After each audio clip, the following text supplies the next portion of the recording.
Maria Montessori foi uma mulher que nasceu no século XIX e viveu até metade do século XX. Uma mulher que enfrentou ser a primeira estudante de medicina, a primeira médica na Itália, a segunda na Europa, sofreu com o machismo, sofreu muito com o fascismo do Mussolini. Foi uma mulher que enfrentou a condição de ser mãe solteira numa Itália extremamente religiosa e conservadora. Sofreu a oposição do pai ao fato dela decidir ser médica e sofreu o fato de deixar de ser médica aos poucos para se consagrar à educação. E Montessori criou não apenas um sistema de ensino, um método de ensino que tem sua origem na educação de crianças que já tinham sido negadas pela escola pública italiana, crianças em relação às quais não havia nenhuma esperança de que elas pudessem aprender, e Montessori prova isso, inclusive, nos exames oficiais. As primeiras crianças educadas pela Montessori obtêm notas mais altas do que as crianças das escolas regulares. Quando ela percebe o sucesso com essas crianças desacreditadas, as crianças que eles diziam que não tinham condições de aprender, Montessori percebe que, se trabalhando daquela forma, essas crianças foram capazes de aprender. Por que então não expandir essa forma de educação para todas as crianças? E com isso, então, Montessori passa a ser uma pedagoga geral, eu diria.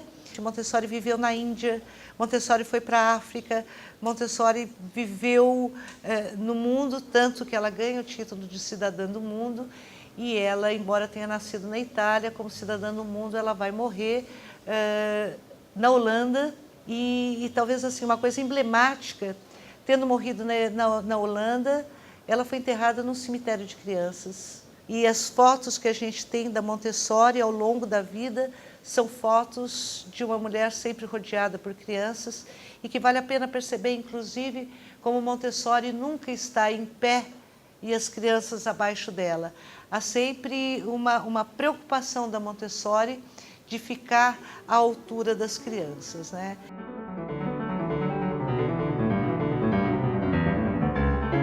Montessori vai romper com a ideia de que a criança é um adulto em miniatura. Ela fará parte dos educadores, dos psicólogos, que vão entender a criança como um sujeito que deve ser olhado em sua própria perspectiva, porque sem que se compreenda a criança no seu processo de desenvolvimento, nas suas condições de aprendizagem, não será possível pensar uma educação que, de fato, garanta a essa criança a aprendizagem e o desenvolvimento. A prática pedagógica dela implicava um olhar sobre a criança em que essas teorias eram postas à prova, de tal maneira que, ao olhar para a criança, ela acaba por desenvolver também uma teoria do desenvolvimento psicológico da criança. E essa teoria, ela divide a criança em várias fases, algumas fases semelhantes às do Piaget, mas, de qualquer maneira, é uma teoria que está diretamente fundamentada na observação direta de como as crianças agem, de como as crianças sentem. Indo diretamente assim, para qual é a vida da criança na sala de aula. Não é uma sala de aula com carteiras. As crianças costumam trabalhar principalmente em tapetes no chão e não em mesinhas, muito menos em carteiras como essa. E há por toda a sala um conjunto de materiais que ela divide em materiais da vida prática, que são materiais relacionados à vida cotidiana das crianças, material sensorial, que eu posso dizer assim com toda certeza que não há material pedagógico mais bonito do que eles. E daí tem o material escolar propriamente dito como material de alfabetização. E todos eles, embora num primeiro momento seja a beleza que chame a atenção, esses materiais são todos preparados de tal forma que eles são educativos por princípio. Então, o material em si, o resultado do que a criança, da atividade da criança, já mostra para ela a correção ou não.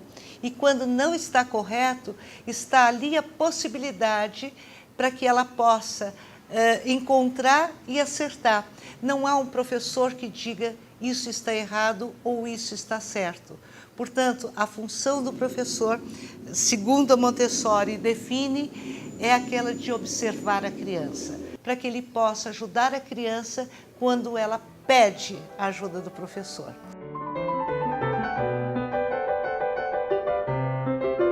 Maria Montessori foi uma grande leitora, mas é possível dizer que aqueles com os quais ela dialogou de forma muito direta foram aqueles que tiveram uma proposta e, sobretudo, uma prática pedagógica. Destes, eu identificaria desde o Pereira, Itard, Séguin, Rousseau e Pestalozzi, portanto, aqueles que mais recentes, como o Pestalozzi, já vão se aproximar de uma concepção mais ampla, que é a concepção humanista moderna, mas principalmente com esses que vêm do século XIX, com Piaget, com Freud.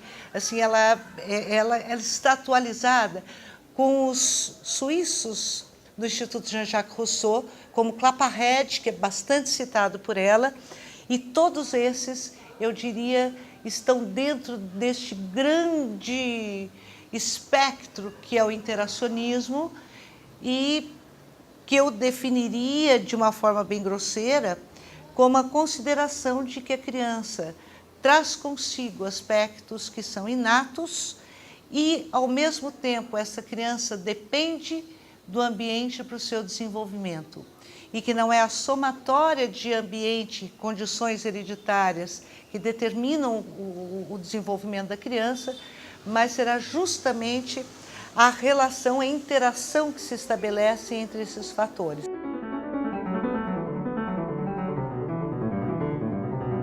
Montessori é uma interacionista. Então, há condições que são próprias, inerentes, eu diria, inatas à criança, mas essas condições, para que possam se desenvolver, elas dependem de um ambiente que possa alimentar e dar condições para que esta condição própria da criança possa aflorar e se desenvolver. Para Montessori, uma das condições fundamentais para que a criança possa se desenvolver plenamente é a autonomia. E a autonomia é uma dimensão muito cara à proposta pedagógica de Montessori. A criança ela vai, desde muito cedo, viver num ambiente que exige, de certa forma, que ela tome decisões. E cada decisão da criança será necessariamente acompanhada de consequências, que a criança aprenderá a pesar, a identificar, a analisar, para que possa guiar seus passos futuros. Mas a autonomia é um conceito fundamental em Montessori.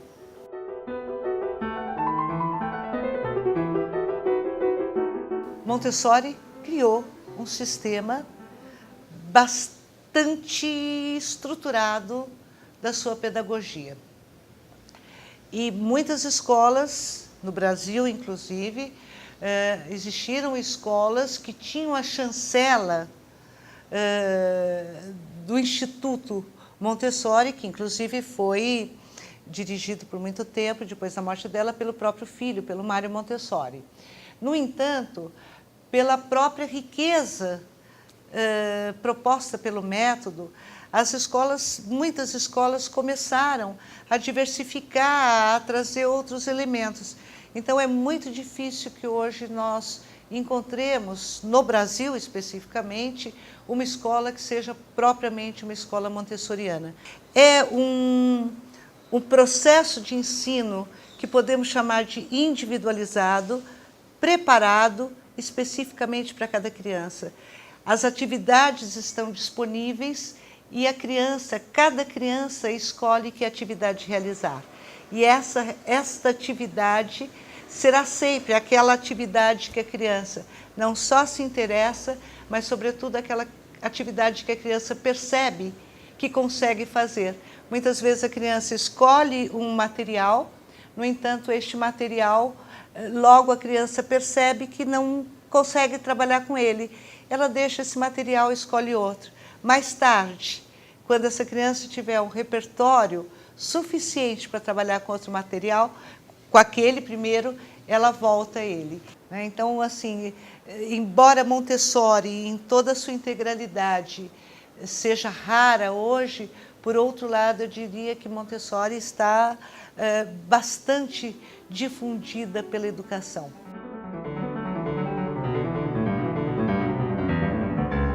São muitas, Montessori escreveu muitas obras, mas a obra magna dela é a pedagogia científica.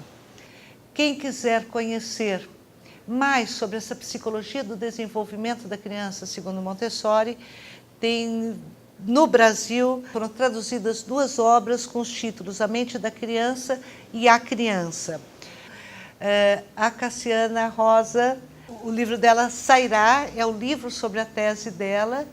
O título da tese dela é Da Criança que Não Aprende, a Toda Criança é Capaz de Aprender, Lições de Pereira, Itard, Segan e Montessori. Esse livro vai ser importante para as pessoas lerem, porque é um livro que sintetiza as principais ideias dela.